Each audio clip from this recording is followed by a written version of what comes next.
I undertake to faithfully observe the laws of the state and to respect its democratic values.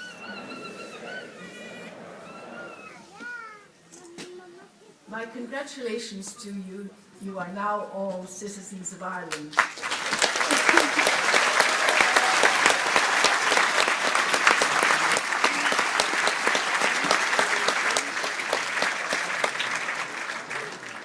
So now you can please be seated, and I just want to call now on Minister Shatter to make a couple of closing remarks.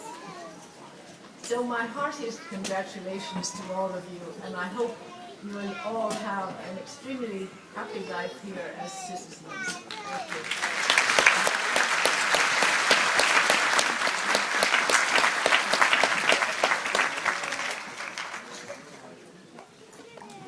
I start off by congratulating all of you now who've become citizens.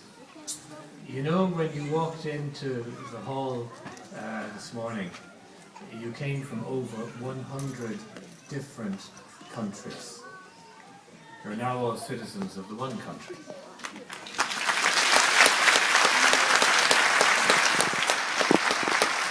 Now, I don't want people to get too comfortable, so everyone who's just taken the oath and become an Irish citizen, I want you to stand up once more. Now, I want you to look around you, and I want you to shake the hand of the Irish citizens standing beside you and behind you and congratulate each of them.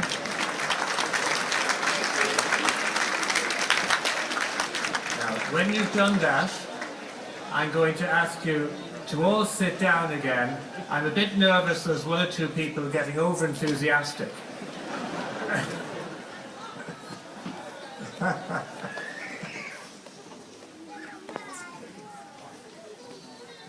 I just want to make a few closing comments.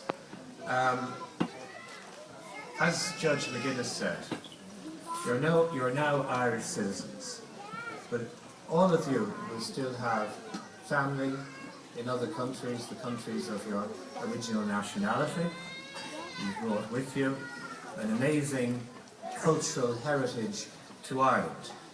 And becoming an Irish citizen doesn't mean you forget your families, nor does it mean you abandon your cultural heritage.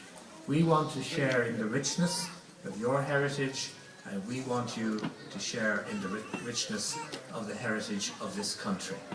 And I know that many of you have children who are probably already learning Irish dance, and some of them, no doubt, are speaking Irish, and hopefully we'll see some of them in the future lining out for Irish sport teams.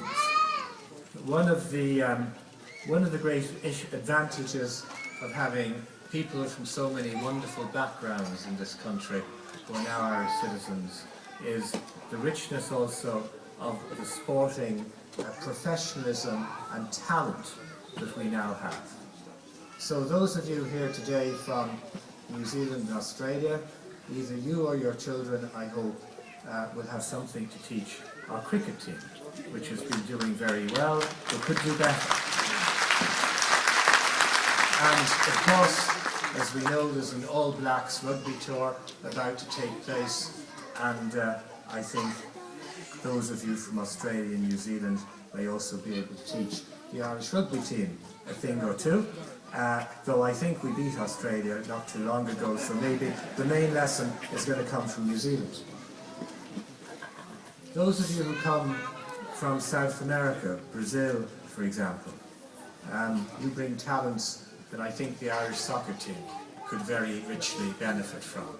So again, if not yourselves, I hope one day I'll see your children lining out on an Irish jersey. Or as someone who supports the Dublin Gaelic football team, maybe we'll see some of them playing for Dublin in an All-Ireland final that many of you will be present at to cheer on the Dublin team if you come from Dublin. If you come from other counties, you're welcome to let your children play for them, but we want the talent in Dublin.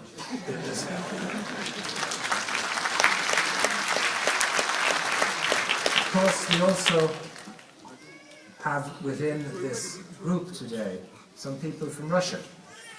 And you bring with you your wonderful literary heritage and dance. And particularly in the area of ballet, there's a rich and wonderful tradition in Russia, which I know and I hope will contribute and add to the Irish dancing tradition. We have a number of people here from the Philippines, and their wonderful involvement in our health services and our nursing services. I want to thank them for the work they do, and to say that we're truly proud to have you as Irish citizens. We have, in fact, quite a number of people I know amongst us today from the caring professions, from the medical profession and from other areas, who are looking after people in our hospitals, looking after our elderly in nursing homes, and the work you do is invaluable, and I'd ask that they be given a round of applause. As Minister for Justice, I have a particular interest. We have here, as you know, the Army Band, and on occasions at citizenship ceremonies we have the Garda Band, and they both play wonderful music. And perhaps in the future, if not yourselves, your children might join the Garda Síochána and help preserve peace and the rule of law in their local communities, or maybe join our defence forces and participate in peacekeeping missions in the United Nations. I hope that we see that, and I know already that there's a very substantial contribution being made by our immigrant communities in the Garda Reserve. So these are all things that I hope you have the opportunity to see family members engaged in. Those of you who are parents, I hope you will be able to attend the ceremony, graduation ceremony in Garda Síochána, or of the Defence Forces, where some of your children are proudly wearing the Army or the Garda uniform. Now, I just want to now conclude by thanking your guests for coming with you, those who've joined you for today's ceremony, and could I particularly thank the many uninvited children who are always welcome.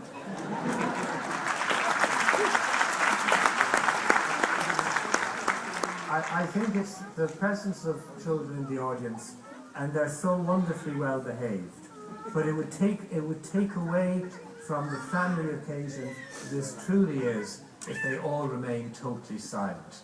So we never expect them to do that. So could we have a big round of applause for the children?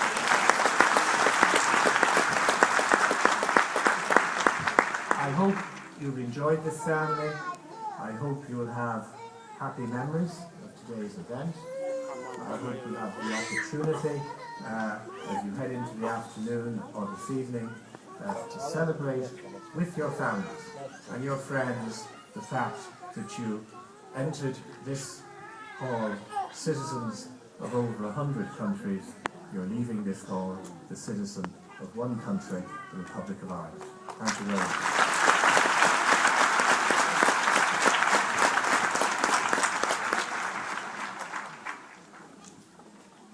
Before we play the national anthem, uniquely today, we will have a short presentation. Africa World newspaper recently named Minister Shatter Man of the Year 2012.